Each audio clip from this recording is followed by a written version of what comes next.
찬송가 205장 함께 찬송하시겠습니다.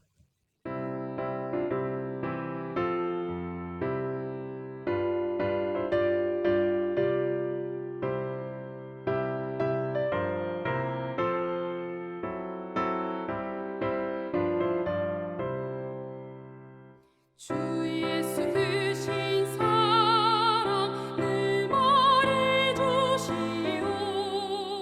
나 항상 듣던 말씀 또 들려주시오. 정해지 않는 천국 주 예수 계신 곳 나 밝히 알아듣게 또 들려주시오. 나 항상 듣던 말씀 나 항상 듣던 말씀 주 예수 크신 사랑 또 들려주시오. 아침에 이슬방울 쉬 사라짐같이 내 기억 부족하여 늘 잊기 쉬우니 잘 알아듣기 쉽게 늘 말해주시오. 날 구속하신 사랑 또 들려주시오. 나 항상 듣던 말씀 나 항상 듣던 말씀 주 예수 크신 사랑 또 들려주시오.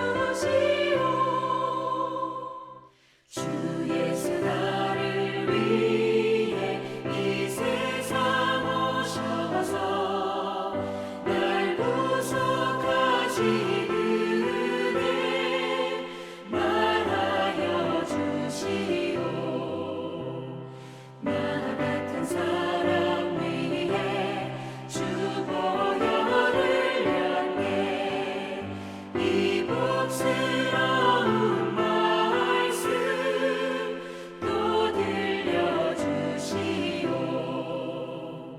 나 항상 듣던 말씀 나 항상 듣던 말씀 주 예수 크신 사랑 또 들려주시오.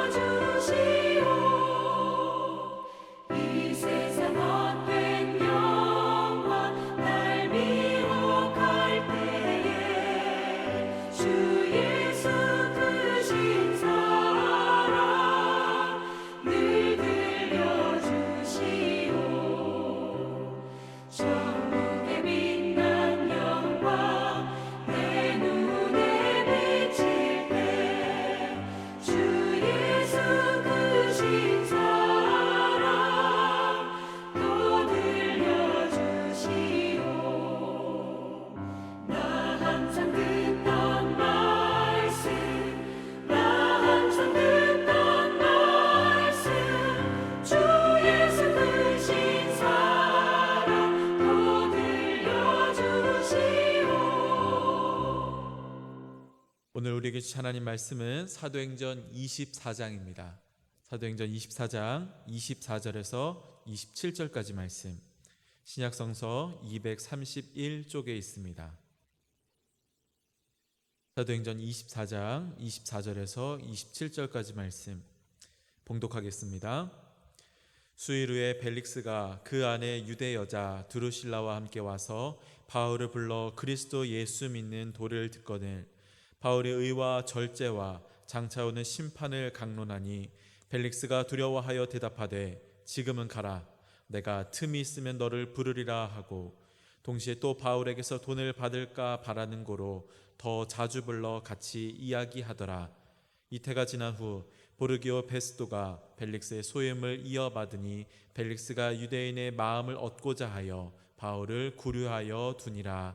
아멘. 오늘도 영상으로 새벽 예배 참여하신 모든 이들에게 하나님의 귀하신 은혜가 함께 하시기를 간절히 소망합니다. 매주 수요일마다 이 사무엘상 말씀을 한 장씩 나누고 있습니다. 이제 4주만 말씀을 더 나누면 이제 사무엘상이 끝나게 되는데요. 이 마지막이 가까워지면서 아쉬운 점은 이제 한 등장인물 중 한 사람이었던 사울이 이제 더 이상 등장하지 않는다라는 것입니다. 자, 세상에 사연 없는 악당 없다고 하지만 이 사울만큼 복잡한 사연을 가진 인물이 없는 것 같습니다. 하나님께 기름 부음을 받은 이스라엘의 첫 번째 왕이었습니다. 출중한 외모와 탁월한 능력, 거기다가 왕으로서 좋은 성품을 가진 인물이었습니다. 그러나 이 마음에 싹 틔운 작은 교만 하나를 잡지 못하자 곧 그가 하나님의 길을 어긋나게 되었고 결국에는 하나님께 버림받는 비운의 왕이 되었다라는 것, 참으로 안타까울 수 없습니다. 그런데 사울이 이 악당이 되는 과정 가운데서 그가 자기 삶을 돌이킬 기회가 전혀 없었던 것은 아니었습니다. 그를 아꼈던 많은 이들이 그를 찾아와 조언을 했고요. 또 여러 가지 체험과 상황들, 무엇보다 그 다윗이 2번이나 그의 목숨을 해하지 않은 은혜를 베풀어 줌에 따라 그가 마음을 돌이킬 수 있는 기회가 있었다라는 것입니다. 그러나 결국 그는 자기가 계속해서 걸어온 그 가인의 길을 계속해서 걸어갔고 결국은 멸망하게 되었지요. 근데 오늘 본문을 보면 이 사울과 같이 그 돌이킬 수 있는 기회를 얻었던 또 한 명의 인물이 등장하는 것을 볼 수 있습니다. 그는 바로 유대의 총독으로 있었던 벨릭스라고 하는 인물이었습니다.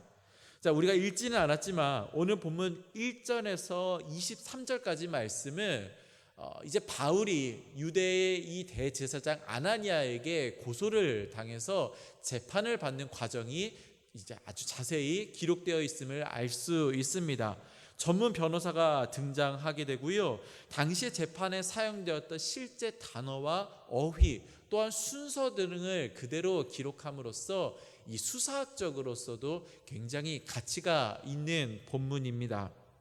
이 재판에서 바울이 고소당한 내용은 3가지로 우리가 정리할 수 있는데요. 하나는 온 천하를 소유하게 한 반란죄, 그리고 유대 종교의 이단 사상의 우두머리가 된 죄, 그리고 성전을 더럽힌 불경죄, 이 3가지 혐의를 가지고 피소를 당하게 됩니다. 그러나 결국 이 재판의 끝에 그는 무혐의 처분을 받게 되지요. 그러나 이 무혐의 판결에도 바울은 계속해서 구류를 당하는 신세가 됩니다. 성경은 2가지로 이야기를 하는데, 먼저는 26절에 나온 것 같이 벨릭스가 그에게 뇌물을 받을까 하여서 그를 붙잡아 놓은 이유가 있었고요. 또 한 가지는 27절에 나오는 것처럼 유대인들의 마음을 얻고자 그를 급류해 두었다라고 밝히고 있습니다. 그런데 본문에 보면은 벨릭스가 수시로 이 바울을 불러들여서 이 말씀을 들었다라고 하는 구절이 등장을 합니다. 물론 26절에 나온 것처럼 그가 얼마의 뇌물을 받고자 이렇게 불렀다, 우리가 이렇게도 생각해 볼 수 있습니다. 그러나 단지 돈 때문에, 돈 몇 푼 때문에 죄수인 그를 계속해서 불렀다, 이것만은 이유가 되지 않는다라는 것을 우리가 짐작해 볼 수 있습니다. 자, 여러분, 왜 벨릭스가 바울을 이렇게 자주 불러서 강론을 들었을까? 이유를 20여 년 전 똑같이 이 유대의 총독으로 부임했던 한 인물을 통해 그 이유를 생각해 볼 수 있습니다. 그는 바로 예수님을 재판석에 세웠던 바로 빌라도 총독입니다. 자, 빌라도와 벨릭스는요, 닮은 점이 참 많이 있습니다. 이 2사람은 모두 유대인의 총독이었고요. 2사람 모두 이 아내의 권유를 통해서 죄수를 불러다가 말씀을 들었다라고 하는 공통점이 있습니다. 또한 2사람 모두 이 잔인한 통치 때문에 유대인들의 미움을 받고 있었다 라는 공통점도 있지요. 그리고 주목해야 할 점은 두 사람 모두 진리에 대한 갈증을 가지고 있는 사람들이었다라는 것입니다. 빌라도가 그랬듯이 벨릭스도요, 바울을 불러다가 말씀을 들었습니다. 그들은 유대인과 이방인 혹은 죄수와 재판장이라고 하는 이런 신분의 격차에도 불구하고 진리에 대한 사모함을 가지고 불러다가 말씀을 듣는 이런 공통점을 가지고 있었다라는 것입니다. 그러나 결국 빌라도가 그러했던 것처럼 오늘 벨릭스 역시 복음으로 그의 삶을 변화시키는 데는 실패한 것을 볼 수 있습니다. 성경은 그 이유에 대해서 이렇게 이야기를 합니다. 자, 25절 말씀 같이 읽겠습니다. 바울이 의와 절제와 장차 오는 심판을 강론하니 벨릭스가 두려워하여 대답하되 지금은 가라. 내가 틈이 있으면 너를 부르리라 하고. 벨릭스는 바울이 전한 말씀을 두려워하며 그 말씀을 피했다라고 이야기합니다. 왜냐하면 그 내용 때문인데요. 자, 바울이 벨릭스에게 전한 내용은 세 가지로 이야기하고 있습니다. 의와 절제와 장차 올 심판에 대해서 말씀을 전했다라고 이야기합니다. 근데 왜 이 말씀이 그에게 걸림이 되었느냐? 첫 번째, 의. 그는 잔인한 통치로 많은 유대인들을 핍박하고 억압하는 사람이었습니다. 그러다 보니 의에 대한 말씀이 걸릴 수밖에 없었다라는 거죠. 또한 절제, 그의 아래 두루실라는 유대인이었지만 상당한 미모를 가진 미인이었다라고 이야기합니다. 그래서 그 두루실라는 무려 3번이나 이혼을 반복하면서 자기의 욕정을 채우려고 했고요. 그와 함께 결혼한 이 벨릭스 역시 그 욕정에 참여한 사람이었습니다. 걸림이 될 수밖에 없지요. 또한 장차 심판, 그가 지금 저지르고 있고 또한 앞으로도 저지를지 모를 그 불의에 대해서, 또한 그 부정직에 대해서 그는 결코 정직하게 설 수가 없었던 것입니다. 결국 그는 2년 동안이나 바울과 함께 있으며 말씀을 들었지만 다른 지역에서 교회가 세워지고 든든히 그 기반을 다져가는 그 2년 동안 그 마음 하나도 바꾸지 못하였다는 것을 우리가 발견할 수 있습니다. 사랑하는 성도 여러분, 사울이, 빌라도가, 또 오늘 본문의 벨릭스가 그러했던 것처럼 그들은 말씀을 들었음에도 불구하고 그 말씀 가운데 자기의 삶을 변화시키려고 하는 그러한 정직한 태도가 없었다라는 것, 그리고 그로 말미암아 회개의 기회를 놓쳤다라는 것 우리가 반드시 기억해야 하는 줄로 믿습니다. 여러분, 우리도 마찬가지입니다. 아무리 많은 말씀을 듣고요, 정말 평생을 교회를 다녔다 할지라도 오늘 내가 들은 그 말씀에 정직하게 서지 못한다면, 내게 선포되어진 그 말씀 가운데 나의 삶을, 또 마음 작은 한 구석이라도 바꿀 만한 그런 용기를 갖지 못한다면 우리 역시 이들이 걸었던 그 가인의 길을 걸을 수밖에 없다라는 것이지요. 여러분, 오늘 여러분들이 반응해야 할 말씀은 무엇입니까? 내게 해가 될지라도 그 말씀 앞에 정직하게 반응하는 여러분 되시기를 간절히 소망합니다. 그래서 여러분들이 걸어가는 그 길이 이들이 걸었던 그 가인의 길이 아니라 오늘 바울이 무엇보다 예수님께서 허락하여 주신 그 의인의 길, 믿음의 길, 생명의 길 걸어가는 여러분 모두의 삶이 되시기를 주님의 이름으로 간절히 축원합니다. 함께 기도하겠습니다. 살아계신 하나님 감사합니다. 주님, 사울이, 빌라도가, 또 오늘 본문의 벨릭스가 걸어갔던 그 가인의 길이 아니라 바울이 걸어갔던, 무엇보다 예수님께서 허락하여 주신 그 믿음의 길, 생명의 길 걷기를 간절히 원합니다.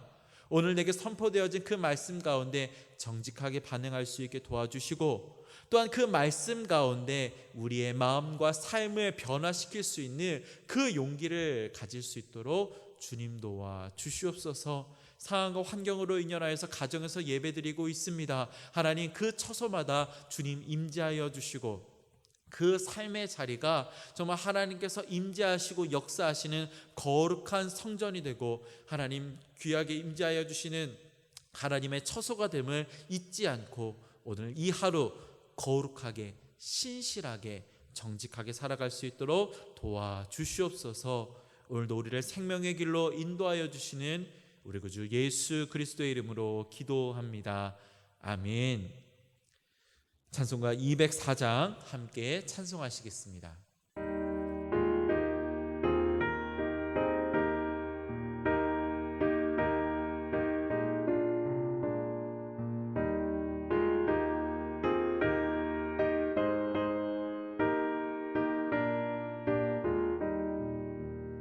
주의 말씀 듣고서 준행하는 자는 반석 위에 터닫고 집을 지은 같아.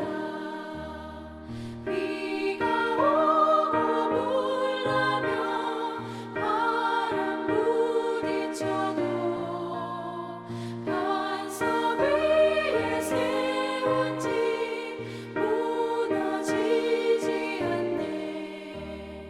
잘 짓고 잘 지세 우리 집 잘 지세. 만세 반석 위에도 우리 집 잘 지세. 주의 말씀 듣고도 행치 않는 자는 모래 위에 터닫고 집을 지은 같아. 비가 오고 물나며 바람 부딪힐 때 모래 위에 세운 집 크게 무너지네. 잘 짓고 잘 지세 우리 집 잘 지세. 만세 반석 위에도 우리 집 잘 지세.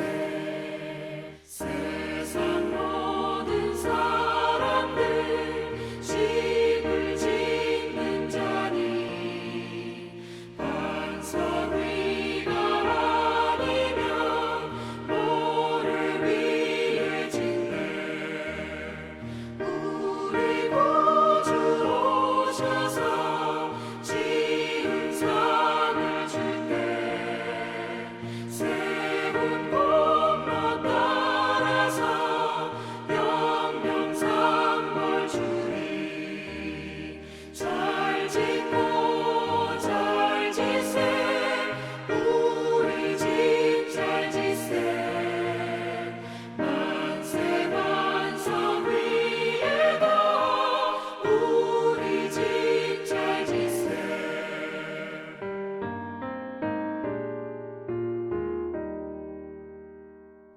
주기도문으로 예배 마치겠습니다. 하늘에 계신 우리 아버지여, 이름이 거룩히 여김을 받으시오며 나라가 임하시오며 뜻이 하늘에서 이루어진 것 같이 땅에서도 이루어지이다. 오늘 우리에게 일용할 양식을 주시옵고 우리가 우리에게 죄 지은 자를 사하여 준 것 같이 우리 죄를 사하여 주시옵고 우리를 시험에 들게 하지 마시옵고 다만 악에서 구하시옵소서. 나라와 권세와 영광이 아버지께 영원히 있사옵나이다. 아멘.